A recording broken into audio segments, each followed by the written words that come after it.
Merci à Dieu vraiment d'être avec nous durant tout ce mois, durant tout un mois.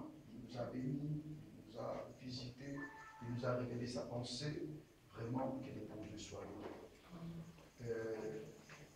Le vendredi, nous avons donné un thème de ce le thème de notre mois, c'est notre mois de la perfection. Alléluia. Croyons à la capacité de Dieu de perfectionner notre vie. Amen. Nous servons un Dieu qui nous amène en avant, qui nous amène de progrès en progrès et de gloire en gloire. Après le miracle, Dieu a jugé pour nous donner ce mois de perfection. Alors Dieu veut perfectionner encore nos vies. Dieu veut nous amener à un autre niveau supérieur et élevé pour que nous puissions expérimenter sa gloire et vivre encore sa bonté.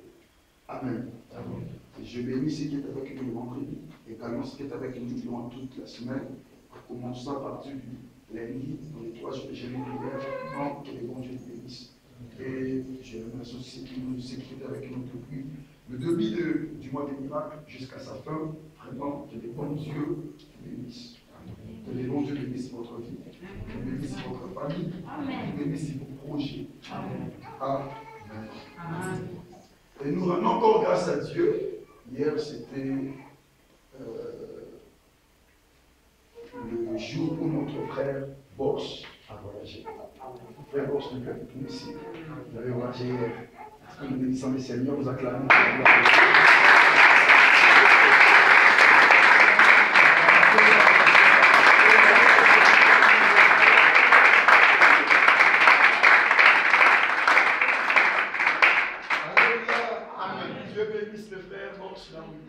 Que la grâce du Seigneur soit encore sur nous. Alléluia. Et nous avons dit, c'est notre mois de la perfection. Nous allons connaître c'est quoi la perfection, pourquoi Dieu nous a donné ce mot. Et avec beaucoup de respect, j'ai pris de nous l'enseigner pour la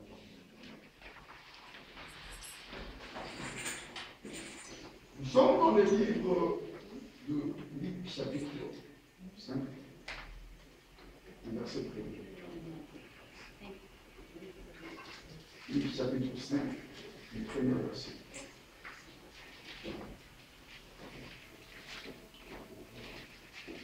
Luc, chapitre 5, le verset 1er. J'ai lu la parole au nom du Seigneur. Amen. Comme Jésus se trouvait auprès du lac de Génézareth, et que la foule se pressait autour de lui pour entendre la parole de Dieu, il vit au bord du lac des barques, d'où le pêcheur était descendu pour laver leurs pieds. Il monta la ligne de ces barques, qui étaient à 6 mots, et le pria de s'éloigner un peu de terre. Puis il s'assit et de la barque, il enseignait la foule. Lorsqu'il eut cessé de parler, il dit à Simon, avance à plein et jetez vos filets au péché. Simon lui répondit, Maître, nous avons travaillé toute la nuit sans rien prendre, mais sur ta parole, je jeterai les filets. L'ayant jeté, il prit une grande quantité de poissons, et le filet s'est rompu. Ils firent signe à leurs compagnons qui étaient dans l'autre barque de venir les aider. Ils vinrent et ils remplirent les 2 barques au point qu'elles s'enfonçaient. Quand il vit cela, Simon-Pierre tomba aux genoux de Jésus et dit, Seigneur, retire-toi de moi, parce que je suis un homme pécheur. Car l'épouvante l'avait saisi, lui et tous ceux qui étaient avec lui, à cause de la pêche qu'ils avaient faite. Il en était le même de Jacques et de Jean, fils de Zébédée, l'associé de Simon. Alors Jésus dit à Simon, ne crains point, désormais tu seras pécheur d'hommes. Amen. Amen. Prenons Éphésiens chapitre 5, verset 26 à 27. Éphésiens chapitre 5, verset 26 à 27.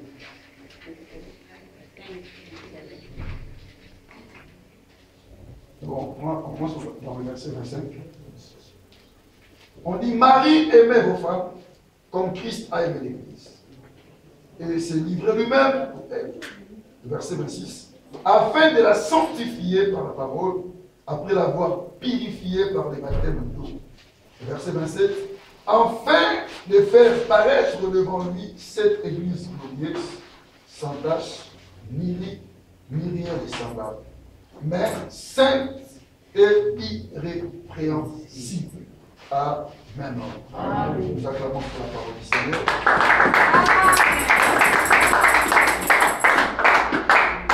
Merci. Nous sommes dans notre petite action de grâce en famille. C'est notre culte d'action de grâce en famille. Bien-aimés, nous venons de lire des portions de l'Écriture, Luc chapitre 5, le verset jusqu'au tout le verset. Et en même temps, l'Éphésiens chapitre 5, à partir du verset 25 jusqu'au 27e verset. C'est le mois de la perfection. Je disais au début, Dieu veut perfectionner nos vies, nous amener à un autre niveau, nous amener à expérimenter encore sa puissance, sa gloire et sa grandeur. Nous venons de passer un mois de miracles dont Dieu nous a visité, Dieu nous a parlé. Il nous a montré, nous a fait voir c'est quoi les miracles, comment on peut provoquer les miracles, comment les miracles peuvent être notre partage. Nous avons dit, celui qui croit au nom de Jésus, le miracle sera son partage. Celui qui croit à Christ, celui qui croit au nom de Jésus. Alléluia. Dans le livre de Marc, chapitre 16, le verset 17, Dieu déclare, voici les miracles qui accompagneront à ceux qui auront cru. Donc, toutes les personnes qui croient à Jésus, les miracles les accompagnent. Amen. Amen. Ici, dans le livre de Luc, nous voyons Jésus également avec l'intention, l'idée de prêcher la parole, de faire connaître la pensée de Dieu aux enfants d'Israël. Et moyen par lequel Christ voulait transmettre la pensée de Dieu, c'était la barque de Pierre. Et l'histoire nous montre que Pierre était déçu. Il était vraiment déçu. Par rapport à ce qu'il n'avait pas obtenu dans son travail. Toute la nuit, il a cherché, il a essayé, mais cela n'a pas pu lui satisfaire. Il était déçu le matin, il lavait le filet. Christ l'a demandé sa barque pour qu'il puisse prêcher. Pierre a donné à Christ, a laissé à Christ d'utiliser sa barque. Avec ça, Christ a prêché la parole. Christ a annoncé la bonne nouvelle. Et après avoir fini de prêcher, Christ a dit à Pierre, à Simon, d'aller jeter le filet. Cela a vraiment étonné Simon, en disant, mais toute la nuit, je n'ai pas pu prendre même un poisson. Mais comment pendant la journée tu me dis d'aller encore? C'était étonnant pour lui. Parce que sur base des connaissances, ou par rapport à la connaissance du pêche, à la maîtrise de leur métier, ils connaissaient bien, ils savaient bien que c'est la nuit que le pêche réussit. Alléluia. Que la pêche réussit. Donc c'est à la nuit qu'il peut bien prendre le poisson, qu'il peut bien pêcher. Mais Christ lui a donné un travail qui dépassait même son intelligence, ou même son expérience. Alléluia.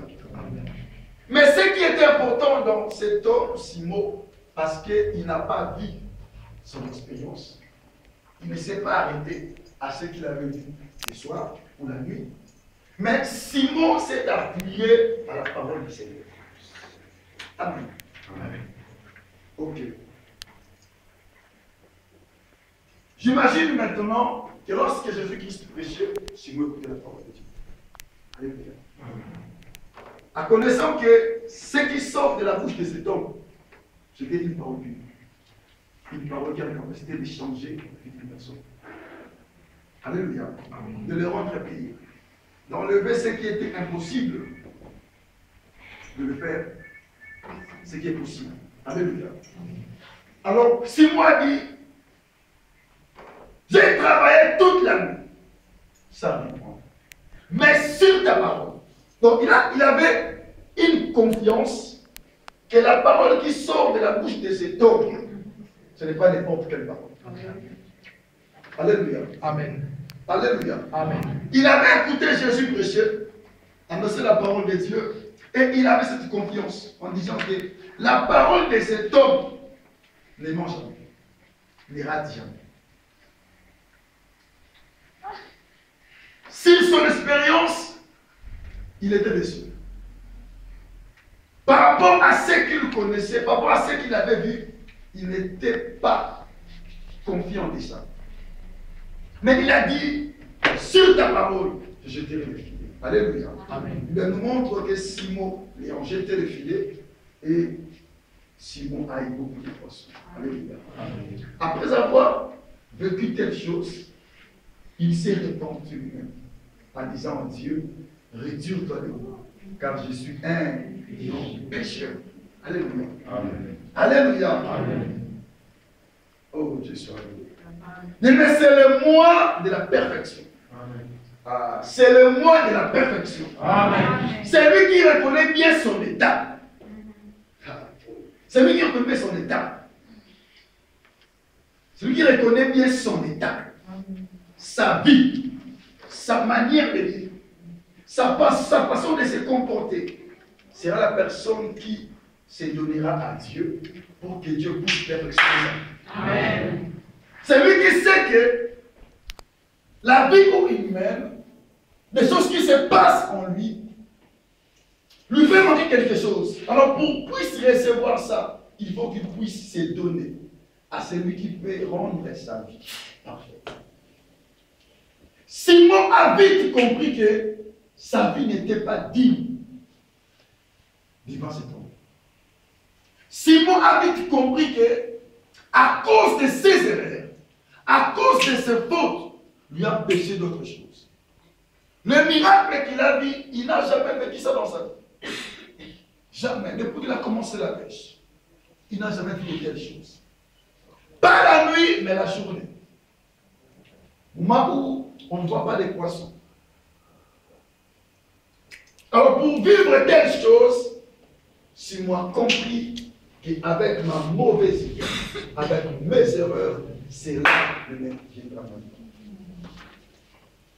La perfection. Alléluia. Il y avait comment la perfection?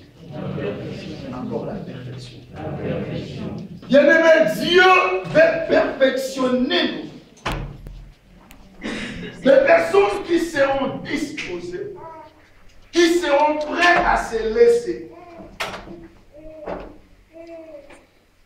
Que Dieu puisse prendre le contrôle de leur vie. Que Dieu puisse marcher avec eux. Que Dieu puisse changer leur histoire. Ces gens-là, ils vont quelque chose de meilleur. Amen. La perfection. C'est quoi la perfection? Par définition, on nous dit ceci. La perfection, c'est une qualité, état de ce qui est parfait. La perfection est une qualité, état de ce qui est parfait. Je répète, la perfection, c'est une qualité, état de ce qui est parfait.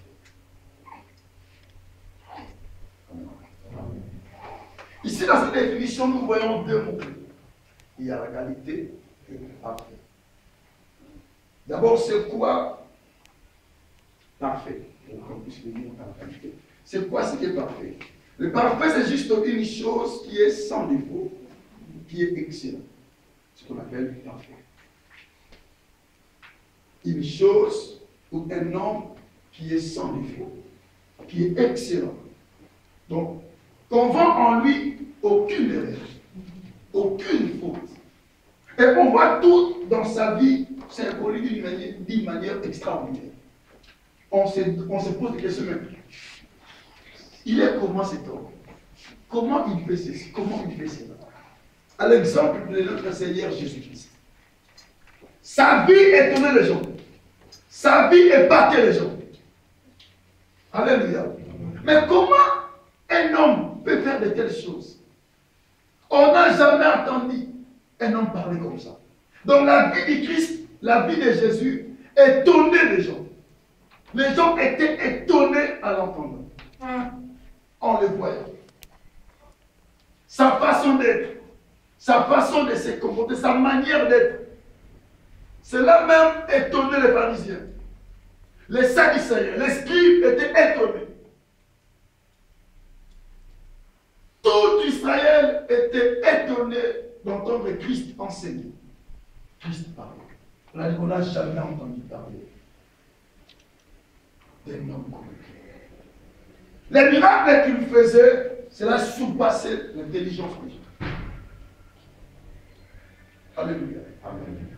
Ah, ce qui est sans défaut, ce qui est excellent. Alléluia.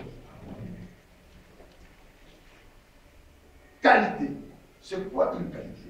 La qualité, c'est juste une manière.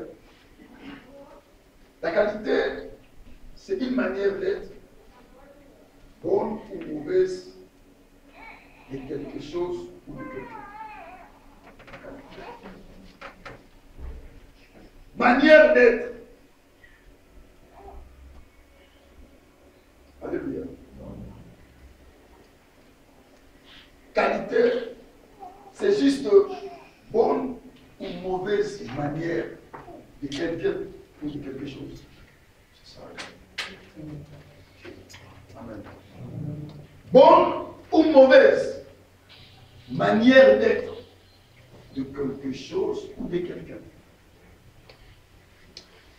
Ce sont des choses qu'on perçoit cela, on voit.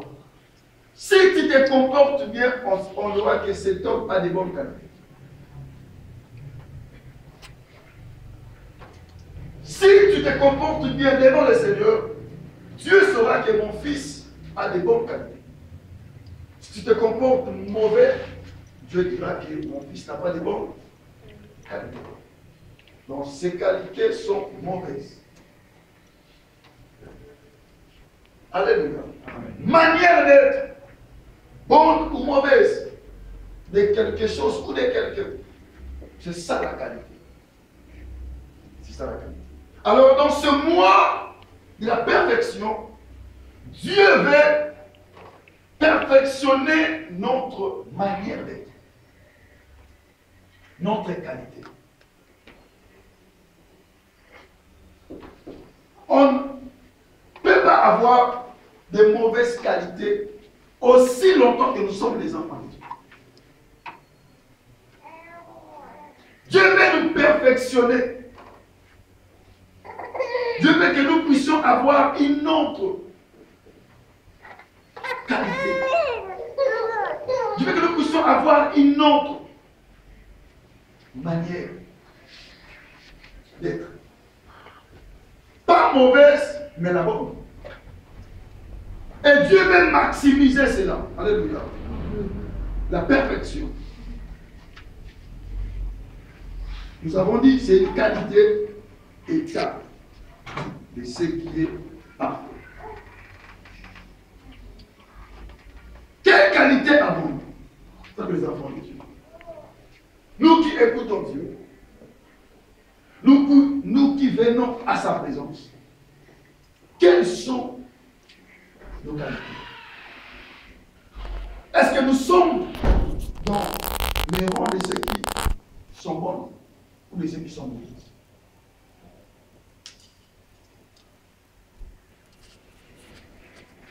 En tant qu'une église, en tant que l'épouse du Seigneur, quelle qualité avons-nous? Simon-Pierre, lorsqu'il a vu le miracle qui s'est passé, lui-même, il s'est dit, retire-toi de moi, car je suis pécheur. Il s'est reconnu automatiquement qu'il n'est pas dit d'être auprès du Seigneur, auprès de Jésus. Donc automatiquement, il s'est dit, j'ai les mauvaises qualités. Pour être auprès de cet homme, il faut avoir des bonnes qualités. Moi, j'ai les mauvaises qualités.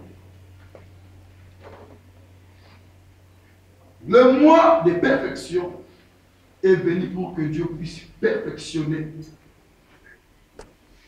nos qualités.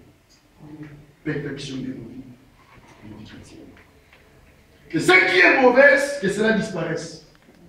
Que les bonnes puissent prendre place. Amen. Amen. Peut-être que Pierre pensait que lorsqu'il disait cela, Christ pouvait lui dire, ok, va, je te laisse, j'ai fait ce monde. Mais Christ a dit non. Désormais, tu ne seras plus pécheur. Pardon, tu ne seras plus pécheur. Mais je te ferai pécheur. Non. Ah, Christ a dit quoi? Désormais, tu ne seras plus pécheur de poissons. Mais je te ferai pécheur. Non. Alors Christ ne pouvait pas laisser Pierre comme ça. Il était là pour perfectionner sa vie. Christ était venu pour changer la vision de Pierre. Christ était venu pour l'amener dans un autre niveau. Dans un niveau supérieur. Alléluia. Car une autre définition de la perfection ou de la qualité, pardon, ce que je veux dire, c'est juste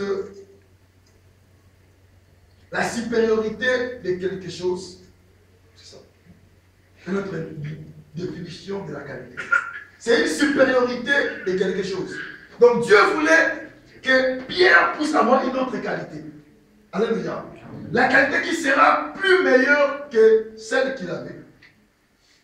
Donc Dieu voulait amener Pierre à avoir une autre qualité qui sera plus mieux que celle du premier.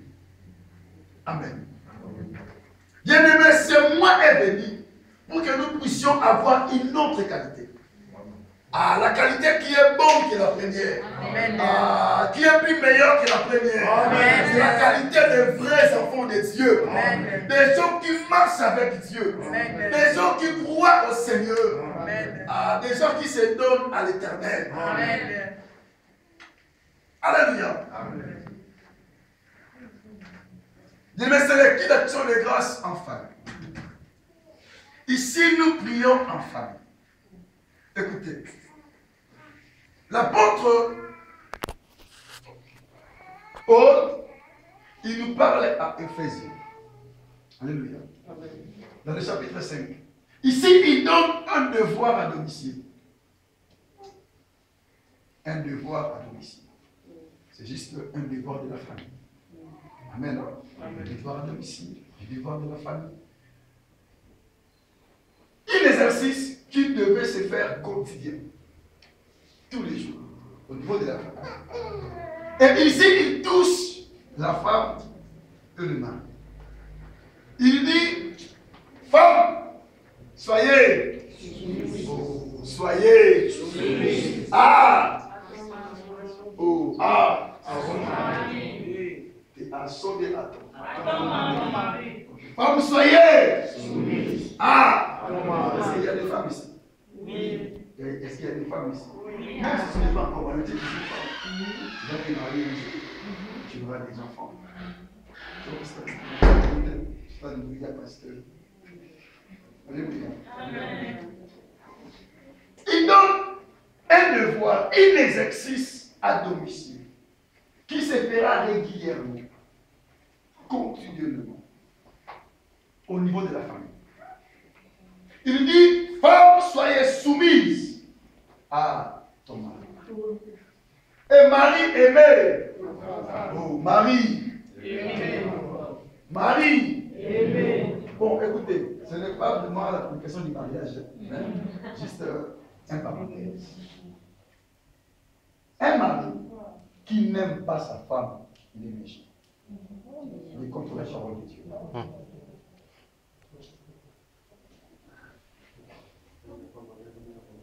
Un mari qui n'aime pas sa femme, il est méchant. Et une femme qui n'est pas soumise à son mari, elle est méchante. Elle est méchante.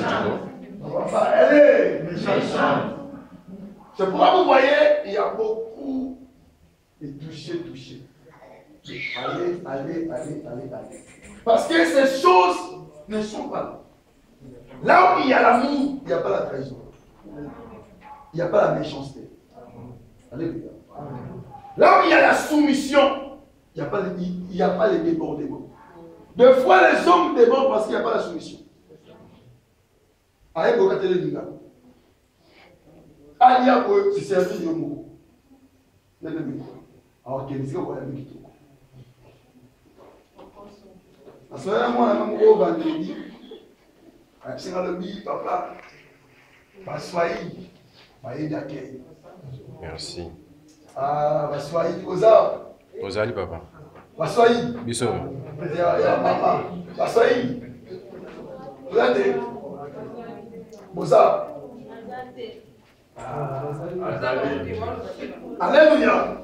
Abi papa, sotali nenge, maman nzoni azora papa. Okon di matin. Papa ici à Coli. Ah, papa ici à et intérêt de Bolingo. Bolingo mais ça. Oh mais ça.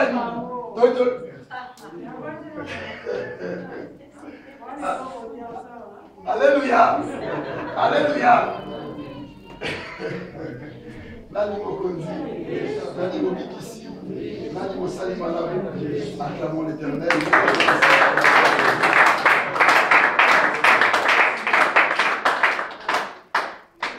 Abi, papa, vous imaginez que papa s'y a collé. Mais maman attend beaucoup la papa tête. Alors, ça y est. Bien aimé, papa n'a pas les gars. Azom la bébé. Zom c'est le bon moment là-bas.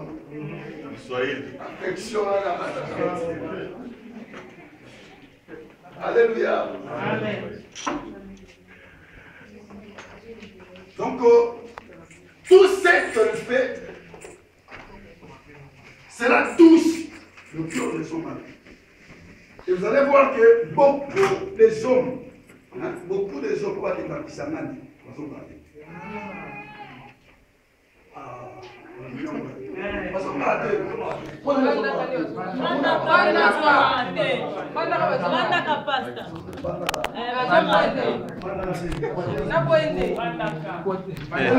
Amen.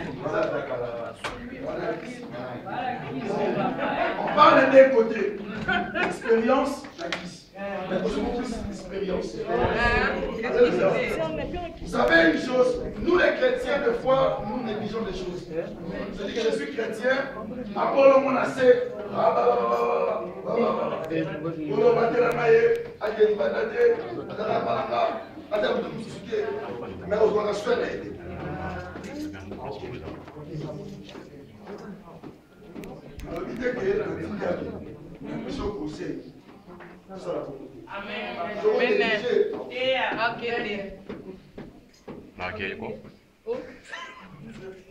S'il n'y a pas la soumission, l'homme ne se sentira pas à l'aise. Il ne sentira pas qu'il est dans sa place. C'est la parole de Dieu. Ici, c'est un devoir à domicile. Donc, un exercice qui se fera continuellement à la maison, dans la famille. Là où il y a la famille. C'est un exercice que l'apôtre Paul nous a dit de pratiquer, de faire. Il a comparé ça avec l'église de Dieu. Comme Christ a aimé l'église. Alléluia. De la même manière aussi, l'homme doit aimer sa femme. Et la femme sera soumise à son mari. Si l'homme ne voit pas la soumission, bien aimé, l'homme va décoller.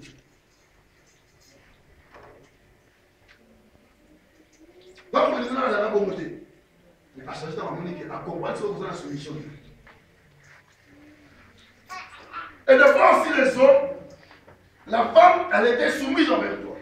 Mais tellement que vous avez un lingoté envers lié. Parce que la femme aussi veut se sentir aimée. C'est chérie. Chérie, Osa. Oui. Vous pouvez lui dire, Nengue. Il va attaquer à ta zone qui parle. À qui ta zone, à qui ta zone. On l'a arrêté. Papa Bindodote, on dit qu'il est couloir. Alléluia. Il faut montrer l'amour. C'est la parole de Dieu, c'est biblique. S'il n'y a pas l'amour, s'il n'y a pas la soumission, la famille ne marchera pas. Si l'église n'est pas soumise à Christ, Christ ne marchera pas. Ne montrera pas son amour à son église. Si nous, l'église, nous n'aimons pas Jésus, rien de Christ sera suivi, sera honte, sera notre partage. L'apôtre Paul a comparé la vie de la famille, la vie du couple et celle de la vie de l'église. Alléluia. Amen. Bien, ne négligeons pas des choses. C'est une culte de famille. Nous sommes dans une famille, nous devons prendre bien soin de notre famille. Papa, maman, tu es ici, prends bien soin de ta famille. Gère bien ta maison. Ne cherche pas à faire entrer les diables là où les diables ne pouvaient pas entrer. Sois une bonne femme, sois un bon mari. Pratiquons la parole du Seigneur en montrant l'amour et en montrant aussi la soumission pour les femmes. L'amour pour les hommes. C'est réciproque. Que la femme se sente aimée, que l'homme se sente qu'il est vraiment le chef de la famille. Que la femme est vraiment soumise envers lui. Et au niveau de l'église, nous puissions avoir une soumission envers notre Seigneur Jésus-Christ. En sa parole, nous devons écouter ce que Dieu nous dit et mettre cela en pratique. Si l'apôtre Pierre n'avait pas écouté la parole de Christ, il ne pouvait pas voir ces miracles. Les miracles est venu dans sa vie lorsqu'il a accepté, lorsqu'il a cru à ce que Dieu lui a dit. Jésus lui a dit de jeter le filet, il a jeté. Il a dit encore à Simon de laisser la pêche, de le suivre. Simon a laissé ce filet, il a suivi Christ. Donc tous les poissons qu'il avait reçus, il a laissé ça. Il a suivi le Seigneur. Mais qu'est-ce que nous n'arrivons pas à laisser jusqu'au jour? La perfection viendra de la vie de la personne qui attend la parole du Seigneur et le met en pratique. C'est lui qui connaît la volonté de Dieu. C'est lui qui fait cela. La volonté de Dieu était que Pierre ne puisse pas continuer à rester dans la pêche. À rester dans le monde.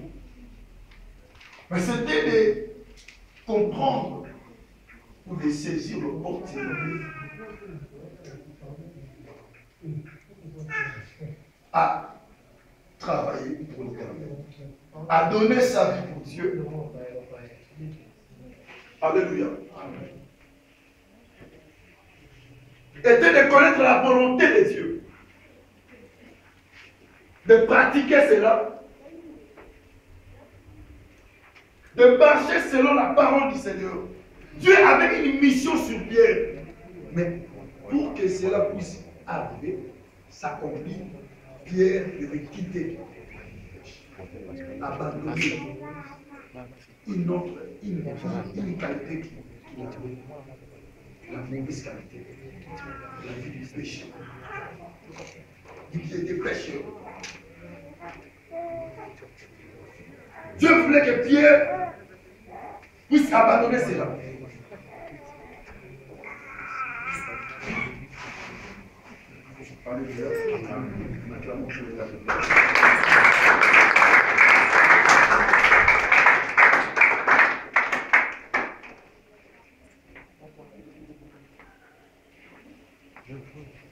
Dieu voulait que Pierre puisse connaître sa volonté. C'était quoi sa volonté? C'est qu'il abandonne sa première, sa mauvaise.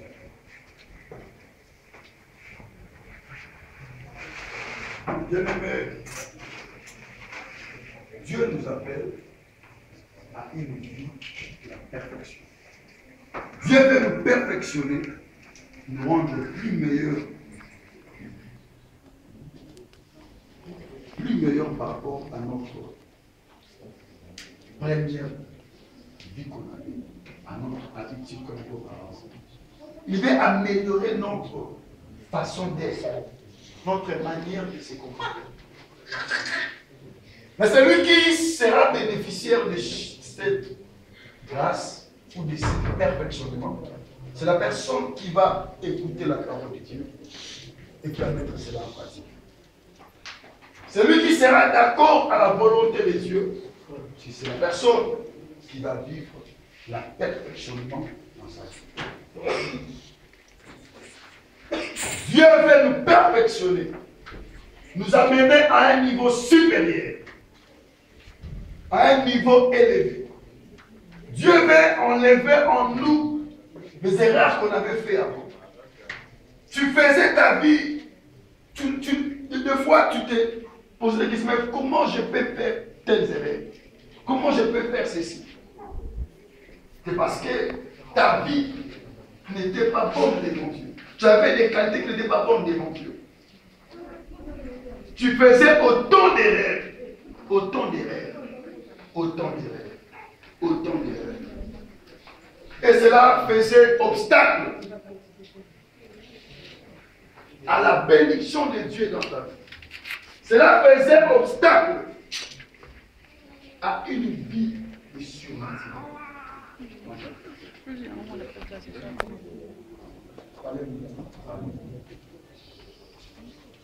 Simon, il avait essayé la vie, il n'a pas fait. Autrement, il était un homme qui était habitué à vivre des choses négatives, à vivre des erreurs dans sa vie.